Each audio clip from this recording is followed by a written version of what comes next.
తాకట్టులో ఉన్న బంగారాన్ని విడిపించి ఆ రోజు ఆన్లైన్ రేటుకే మేము కొంటాం. Sharma gold company.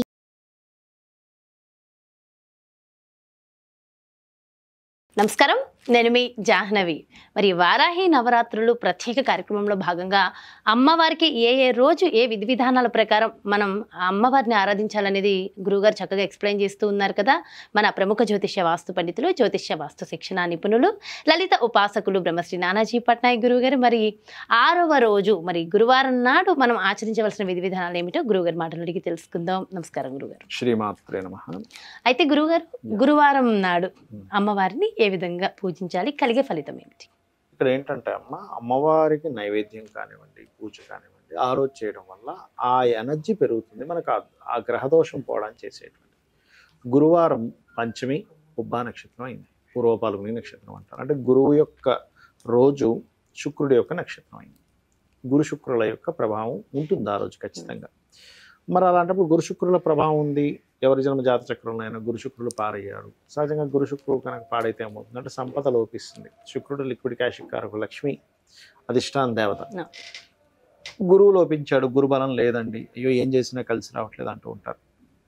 ఈ రోజు కనుక ఎవరైనా గంధముతో ప్రత్యేకంగా అయితే నిత్యము గంధముతో చేయాలి. ఇంకాస్త ఎక్కువ గనక అరిగి మనము కామన్గా బయట నుంచి గంధం తెచ్చేసుకుంటున్నాం ఇవాళ రేపు మనకి అవైలబిలిటీ లేకపోవడం. కానీ నిజంగా కనుక గంధాన్ని కనుక అరగదీసి కనుక చెయ్యగలిగితే అమ్మవారి అనుగ్రహం అద్భుతంగా ఉంటుంది గురువారం నాడు. అదేవిధంగా పసుపు, గంధము, తెల్లటి పుష్పాలు, వీటితో ఒక్కొక్క నామం చదువుతూ అమ్మవారికి చేయాలి. మరి పంచమి తిథి పడింది. పంచమి తిథి చాలా మంచి తిథి.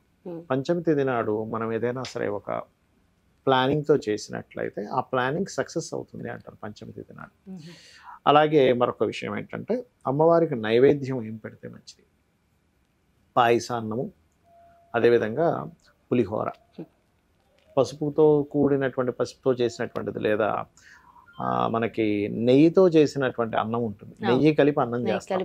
నెయ్యి పెట్టిన అన్నం చేసి కనుక మీరు నైవేద్యం పెట్టినట్టు అంటే అన్నంలో నెయ్యిని కలిపి పులగము అంటారు. పెసరపప్పు పులగం అన్నంలో నెయ్యి వేసి వేస్తూ ఉంటారు. ఉట్టిన అన్నంలో కూడా నెయ్యి పెట్టి కూడా నెయ్యి వేసి కూడా. దీనివల్ల ఏమిటంటే గురుబలం పెరుగుతుంది. అంటే ఏమిటి? గురు సంబంధించిన కారకత్వం ఈజ్ నెయ్యి, పసుపు, ఇవన్నీ వీటిని గురు కారకత్వాలుగా వాటిని మీరు సమర్పించారు. దాని తర్వాత అమ్మవారికి చూపించిన తర్వాత మళ్ళీ మీరు అందరికీ పంచిపెట్టారు, మీరు తీసుకున్నారు ప్రసాదంగా. అంటే ఏమిటి? అమ్మవారి యొక్క స్పర్శ, అమ్మవారి యొక్క దృష్టి పడింది ఆ ప్రసాదం మీద.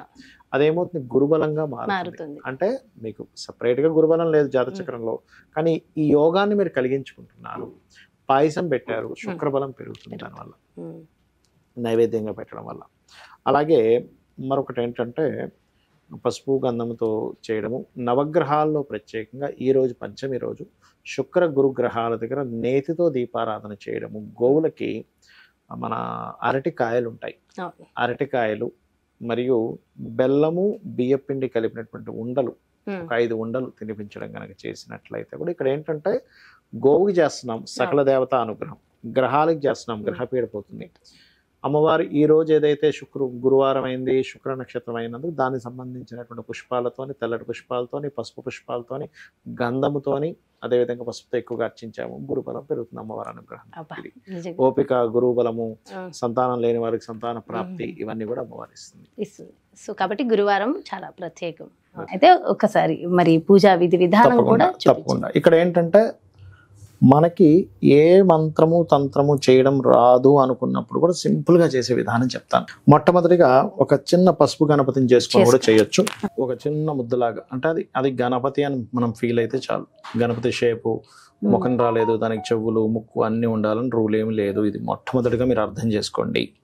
గణపతి పూజ చేయాలి ఇప్పుడు కూడా. ఇప్పుడు సహజంగా అయితే శుక్లాంబరధరం విష్ణు అనేటువంటి చదువుతాం, లేదా గణానాం త్వా గణపతి కుంభమామసే అని చదువుతాం. మీకు గణపతి మంత్రం కూడా రాదు. ఓం మహాగణాధిపతయ నమః అనుకుంటూ 11 సార్లు ఇక్కడ ఏం సరిపోతుంది. ఓం మహాగణాధిపతయ నమః, ఓం మహాగణాధిపతయ నమః, ఓం మహాగణాధిపతయ నమః. మనసుని పెట్టి మనసుతో చేయాలి. సో గణపతి పూజ అయిపోయింది. ఇప్పుడు దాని తర్వాత దీపపు కుందికి దీపం వెలిగించి దీపానికి కుంకుమ అద్దండి, దీపం వెలిగించండి. మీరు ఎప్పుడు కూడా గణపతి పూజ తర్వాత దీపారాధన దీపానికి ఒక్కసారి నమస్కారం చేసుకొని అక్షింతలు కుంకుమ అంటించడం, కుంకుమ పెట్టండి దీపానికి, కుంకుమ పెట్టి నమస్కరించుకోవాలి. దీపం కూడా సాక్షాత్ స్వామివారి అమ్మవారి స్వరూపమే అని చెప్పి భావిస్తూ పెట్టాలి. అంటే మీకు ఆ భావన కలగాలి. ముఖ్యంగా ఎప్పుడు కూడా పూజ చేసేటప్పుడు భావన చాలా ముఖ్యము, గుర్తుపెట్టుకోండి. ఆచమనం చేయాలి. ఓం కేశవాయ స్వాహ, నారాయణాయ స్వాహ, మాధవాయ స్వాహ అంటాము. కేశవనామాలు మొత్తం వచ్చు. ఓం గోవిందాయ నమః, విష్ణవే నమః, మధుసూదనాయ నమః అని అన్నీ వస్తే అన్నీ చేయొచ్చు. లేదంటే అన్నీ రావు అనుకుంటే నారాయణ నారాయణ అనుకున్నా సరిపోతుంది. కొన్ని అక్షింతలు తీసుకోండి, వాసన చూసి ఎడమ చేతి నుంచి పక్కకు పడేసేయండి. అలాగే వాసన చూసి అక్షింతలు వేసిన తర్వాత ప్రాణాయామం చేయాలి. ఇలా ముందు ఎడమ ముక్కు నుంచి తీసుకొని, కొంతమంది కుడి ముక్కు నుంచి కూడా తీసుకుంటారు, బ్లాక్ చేసి మళ్ళీ ఉదయం ప్రాణాయామం చేయాలి. ఎందుకు ప్రాణాయామం చేస్తామంటే మనకి నెగిటివ్ ఎనర్జీ అనేటువంటిది ఇంకా ఏదైనా లోపల ఉన్నా కూడా మనం పూజ చేస్తున్నప్పుడు ఎక్కడ ఏ ఆటంకం కలగకుండా ఉండడానికి. అలాగే ఇది అయిన తర్వాత సంకల్పం చెప్పుకోవాలి. సంకల్పం అంటే అందరికి మంత్రోత్సంగా రాదు. అమ్మా నేను నీకు పూజ చేస్తున్నాను, నాకు ఇప్పుడు ఉన్నటువంటి ఇబ్బంది ఇది ఉంది, మీ గోత్రము నామము చెప్పుకొని. ఇప్పుడు మీకు గోత్రం నామం తెలిసిన వాళ్ళు ఉంటారు, గోత్ర నామం తెలియని వాళ్ళు కూడా ఉంటారు. కొంతమంది గోత్రం తెలుసు, నామం తెలుసు, నక్షత్రం తెలుసు అనుకోండి. అవి చెప్పుకొని అమ్మ నేను నీకు భక్తి శ్రద్ధలతో నేను నీకు ఈ 9 రోజులు పూజ చేస్తాను, నా మనసు పెట్టి నా శక్తి కొలది నీకు పూజ చేస్తాను, నాకు పలానా సమస్యలు ఉన్నాయి, అప్పులుంటే అప్పులు బాధలు, అనారోగ్యం ఉంటే అనారోగ్యం, ఏముందో చెప్పుకోండి అమ్మవారు. చెప్పుకొని అక్షింతలు అక్కడ వేయండి. దీని తర్వాత గంటానాథం తీసుకోండి. గంటని వాయిస్ కూడా మంత్రం ఉంటుంది. కాకపోతే ఇక్కడ మనకి ఏంటంటే అంతా కూడా మనకి మంత్రం రాని వాళ్ళ కోసం ప్రత్యేకంగా చేసే విధానం చూపిస్తున్నాం. అందుకని ఏంటి, వారాహిదేవి నమః అనుకుంటూ గంట వాయించవచ్చు, తప్పులేదు. ఒకవేళ ఎవరికైనా కలశంతో చేసుకోవాలని ఉంది, వాళ్ళ కలశం పెట్టుకోవచ్చు. వాళ్ళకి ఆనవాయితీ ఉంటేనే కలశం పెట్టుకోవాలి. 9 రోజులకి ఆ కలశం అట్లాగే పెట్టుకోవచ్చు, కానీ ఆనవాయితీ ఉండాలి. ఆనవాయితీ ఉంటేనే. ఇప్పుడు ఇంకొకసారి అంటే శాస్త్రోక్తంగా గణపతి పూజ చేస్తారు మళ్ళీ ఒకసారి గణపతిని. అలా లేదు, ఒక్కసారి మళ్ళీ మహాగణాధిపతయే నమః అనుకుని అక్షింతలు వేసుకోవచ్చు. ఆ గణపతి దగ్గర వేసినటువంటి అక్షింతలను తీసి తల మీద చల్లుకోండి. అంటే మీకు గణపతి పూజ ఎందుకు చేస్తామంటే ఈ పూజలో ఎక్కడా కూడా మనకి ఆటంకం కలగకుండా స్వామివారిని చూడమని చెప్పి మనసులో అనుకోవాలి. అంటే ప్రాణ ప్రతిష్ఠ అంటారు. వరాహి తల్లి నాకు ఆ మంత్రాలు తంత్రాలు ఏమి తెలియవు కాబట్టి నువ్వు ఇక్కడికి వచ్చి ఉంటున్నావు, నువ్వు ఉంటున్నావు అని భావిస్తున్నాను అని మనస్ఫూర్తిగా అనుకొని వెయ్యండి. అంటే ఏమిటంటే మీ భావన ముఖ్యం ఇక్కడ. అదేవిధంగా మరొక విషయం ఏంటంటే ఆవాహనం. అంటే ఇప్పుడు చూడండి, మన ఇంటికి ఒక అతిథి వస్తాడు, రాండి రాండి అని చెప్పి పిలుస్తాం కదా. అలాగే అమ్మవారిని పిలిచినట్టుగా ఒక ఆవాహనం పిలిచి ఒక కుర్చీ వేస్తాం కదా, అలా అక్షింతలు చల్లాలి. ఆవాహనం, స్వామి అమ్మ నేను నీకు ఆవాహనం పలుకుతున్నాను. ఆసనం అంటే ఒక సీట్ వేస్తాం, లోపలికి పిలిచాము. ఇప్పుడు అమ్మ లోపలికి రా అమ్మ, మా ఇంట్లోకి వచ్చావు తల్లి, నీకు నమస్కారం, మా ఇంట్లోకి వచ్చిన నీకు నమస్కారం, ఇక్కడ కూర్చో తల్లి అని అనుకొని అక్షింతలు వేస్తున్నాం మళ్ళీ. దాని తర్వాత పాఠ్యం సమర్పయామి అంటారు మనకు పూజలో. అంటే ఏమిటి, అమ్మవారికి కూడా ఏంటంటే కాళ్ళు కడుగుతున్నాం అనే భావంతో నీట్గా ఉంది. ఈ నీరు అది ఆచమనం చేసిన వాటర్ కాకుండా సపరేట్ వాటర్ తీసుకోవాలి. ఇప్పుడు అందుకే 2 కలశాలు పెట్టమన్నారు. అంటే ఏంటి, ఇలా చూపించి పక్కన ఇంకో గిన్నెలో వేస్తారు, ఇలా చూపించి ఆ గిన్నెలో వేసేసేయండి. అంటే కాళ్ళు కడిగినట్టుగా అనమాట. కాళ్ళు కడుగుతున్నాను తల్లి, నీ యొక్క పాదాలు కడుగుతున్నాను. అదేవిధంగా స్నానం కూడా చేయించినట్టుగా, స్నానం చేయించినట్టుగా. దాని తర్వాత మనం ఏం చేస్తాం, వస్త్రం ఇస్తున్నాం అమ్మవారికి. అంటే మన ఇంటికి వచ్చిన అమ్మవారికి ఇవన్నీ చేస్తున్నాం, ఒక గెస్ట్ లాగా వచ్చిందని ఫీల్ అయ్యి. యజ్ఞోపవీతము అంటారు. అంటే యజ్ఞోపవీతాన్ని కూడా ఇస్తారు అమ్మవారికి. యజ్ఞోపవీతం అని దూదితో ఇస్తాం, మళ్ళీ దూదిని ఇవ్వడమే. ఇప్పుడు ఏం చేయాలంటే నెక్స్ట్ గంధము తీసుకోండి. ఎందుకంటే అమ్మవారికి ప్రత్యేకంగా గంధంతో చేయాలి పూజ. వరాహి అమ్మవారి అష్టోత్తరాలతో, లేదంటే ఓం వరాహిదేవి అయి నమః, ఓం వరాహిదేవి అయి నమః. గంధం పూజ అయిపోయింది. దాని తర్వాత పుష్పం తీసుకోవాలి. పుష్పాలు తీసుకొని అష్టోత్తరం వస్తే పుష్పాలు, లేదా ఓం వరాహిదేవి అయి నమః అనుకుంటే పుష్పాలతో పూజ చేయాలి. వారాహి స్తుతి లేదా అష్టోత్తరాలు చేసుకునే వాళ్ళు అష్టోత్తరం చేసుకోవచ్చు, వస్తే కనుక. లేదంటే ఓం వరాహిదేవి అయి నమః అనుకుంటూ చేసుకోవచ్చు. దాని తర్వాత ధూపం చాలా ప్రీతి అమ్మవారికి, ధూపాన్ని చూపించండి. దాని తర్వాత దీపాన్ని చూపించండి. దీపాన్ని ఒకసారి ఇలా చూపించండి. అమ్మా నీకు దీపాన్ని చూపిస్తున్నాను అనేటువంటి భావన ముఖ్యమండి. ఇక్కడ ఎప్పుడైనా సరే దీపాన్ని చూపించండి.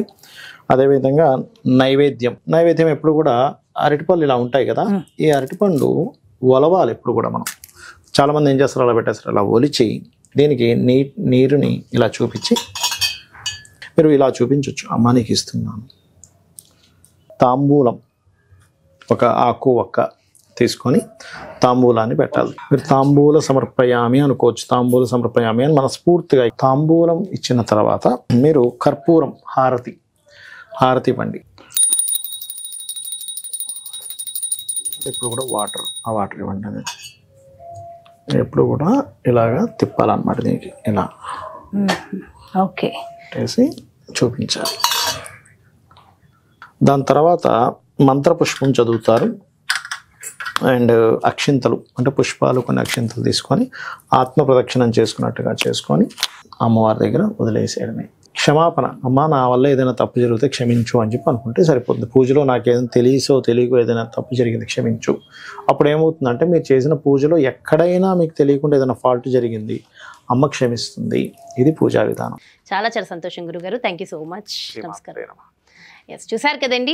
మరి 6వ రోజు గురువారం నాడు అమ్మవారిని ఏ విధంగా అర్చించాలి, కలిగే ఫలితం ఏమిటి, ఎంతో డీటెయిల్గా ఎక్స్ప్లెయిన్ చేశారు కదా. మరో ప్రత్యేకమైన కార్యక్రమంతో మళ్ళీ మీ ముందుకు వచ్చేస్తాను. నమస్కారం. సుమన్ టీవీలో మీ పర్సనల్ అండ్ బిజినెస్ ప్రమోషన్స్ కోసం కింది నెంబర్కి కాంటాక్ట్ చేయండి.